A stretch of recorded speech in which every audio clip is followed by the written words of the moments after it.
Well, so we've had the SNC-Lavalin affair and this crisis in the government for a number of weeks now, and we want to get a sense of how it's playing out in the public. What are people thinking about this as they watch? And in many cases, they're being asked to kind of choose one side over the other. And David Coletto from Abacus Data has got some information for us on that tonight. Good to see you again. Good to see you. Thanks for being here to give us a bit of a measurement of what's taking place here. First of all, tell us about this survey. When was it done? What's the methodology? Well, what we actually did something different this time is it's a number of surveys. It's actually 4 or 5 different data points over the last more than a month. We've interviewed over 8,800 Canadians. And each time we took a snapshot was after or before one of those critical moments in this saga, as we'll call it. And so it gives us a good sense of how has public reaction, public opinion changed over the course of this whole affair. Okay, give us let's start with a sort of a basic data point here. Are people paying attention? Well, there's a significant amount of attention being paid. 40% of Canadians, when we went into the field after Miss Wilson-Raybould's testimony, said they were paying either very or pretty close attention to this. Another 46% said they've paying a little bit or they've at least heard about it. Only 14% say they've heard nothing about this. So this is something that I think at this stage has left the Ottawa bubble and is now being at least people are aware of it. What's interesting is over the course of the last week, we've been tracking every night, adding 300 new interviews, and we haven't seen much change. So since the testimony, there hasn't been a spike or a decline in attention. It's holding pretty steady. But I would say this is fairly high up there in terms of an issue that happens in Ottawa and is pretty, I would say, complicated for people to understand. There's a pretty good level of attention. Okay, so they're paying attention. Let's get a sense of what they're thinking about what they're seeing. We've seen already that the Conservatives are calling for the resignation of the Prime Minister. You asked Canadians point blank that question. What did you find? Well, we found a split decision. More people in Canada are inclined to think he shouldn't resign than he should, but I don't think that's necessarily comforting for the Prime Minister when you've got 39% of the country saying either he definitely should resign or they think he should, or they're not quite sure, but they think he should. So that indicates about 4 out of 10 Canadians are of the inclination he should.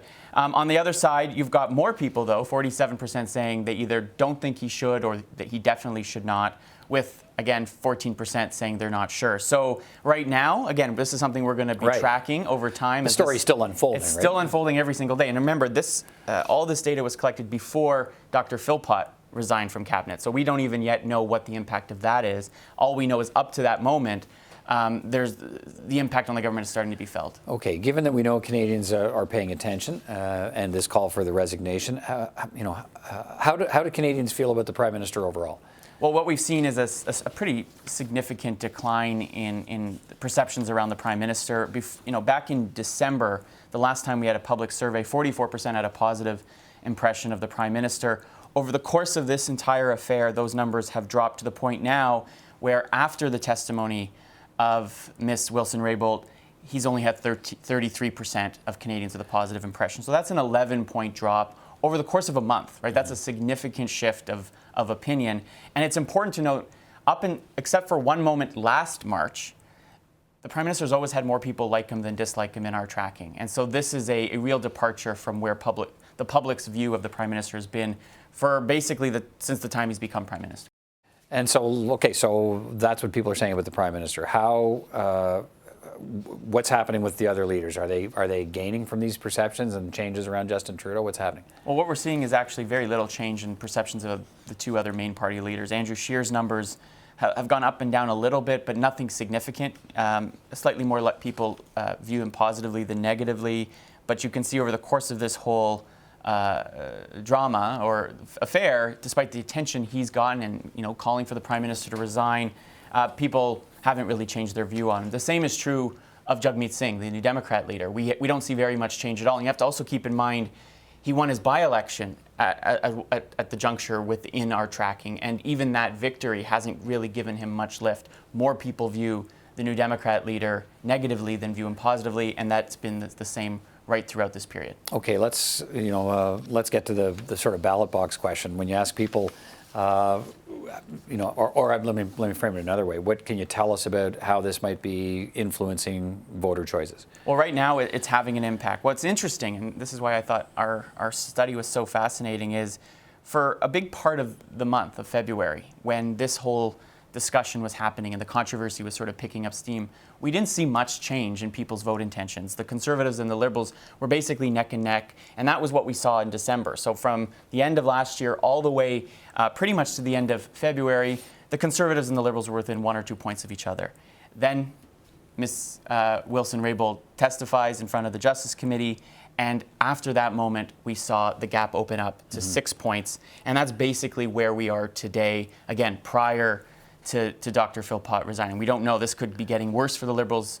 Today's testimony by Mr. Butts could have maybe reversed things, but nonetheless, this is the largest lead we've had for the Conservatives in vote intention since the last election, and so without a doubt, you have to say it's had an impact. Whether it matters to October remains to be seen, but it certainly moved some of what I call the key performance indicators for the government and the Prime Minister in a negative trajectory. Where were the largest gains for the Conservatives? When you break down these numbers, where are they picking up? Well, they've strengthened their hand in places they don't really need to. In Alberta, for example, in our survey, 67% of Albertans say they'd vote Conservative. There's not much to gain there for the Conservatives. They have such a dominant place. But where they have seemingly gained is in British Columbia, in all-important Ontario, where they now have a lead. And even in Atlantic Canada, despite the fact that the Liberals have a lead there, it's not as big as a lead as we've seen in the past. The only place where we don't yet see evidence of the Liberals really being hurt with this is in Quebec, where they still sustain a double-digit lead over the Conservatives, and no one party seems to have benefited from this affair in Quebec yet. Okay. Government satisfaction. You asked, do you approve or disapprove of the job the federal government is doing? What did you find? Well, this is just basically the same story. Yeah. That the numbers had basically held steady, that they slowly declined in the early part of this in this affair, but since the testimony, it's gone really in the negative direction. And so this is an indication of how important the Prime Minister is, the leader of the party is to the overall views of the government, that you really can't separate the two. And that's been the case. This is not new. This has always been the case. This is why people vote. It has a lot to do with the leadership. But you can't extract the government away and how people view the government from how they might feel about the Prime Minister. The two are strongly linked. And I think that's why so much of the opposition's attempt is to put focus on the Prime Minister and his office. So give me an idea of what to watch for next then. I mean, as a public opinion surveyor, knowing what we know, that people are paying attention, and I think presumably if some are paying attention up to this point, the story's not over yet. Probably more will start to pay attention because there's more being said about it. What do you think we watch for next and where this story goes? Well, I think it's the impact it could have. I think it's the momentum, right? Is these numbers the bottom, the floor for the Liberals, or does it get worse? Again, we haven't taken into account whether Dr. Philpott's resignation plays into this, whether Jerry Butts' testimony today matters. I think all of that is something to watch for. I think at the end of the day, though, whether this matters in the long term really still depends on what that election will be about. And all of this is being, as we saw, that the opposition leaders' numbers haven't moved. The Prime Minister still has a slight advantage over, when you ask the question, who do you prefer to be the Prime Minister? He's got a slight advantage over Mr. Scheer. At the end of the day, voters have to make up a choice between what they have and what they might have.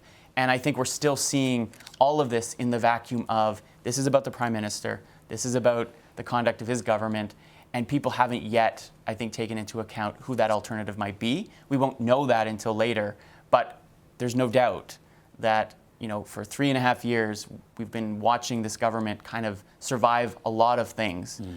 They could survive this, but it has inflicted some harm on their brand and their reputation. All right, David Coletto, Abacus Data. Always good to talk to you. Thanks. Thanks, Peter.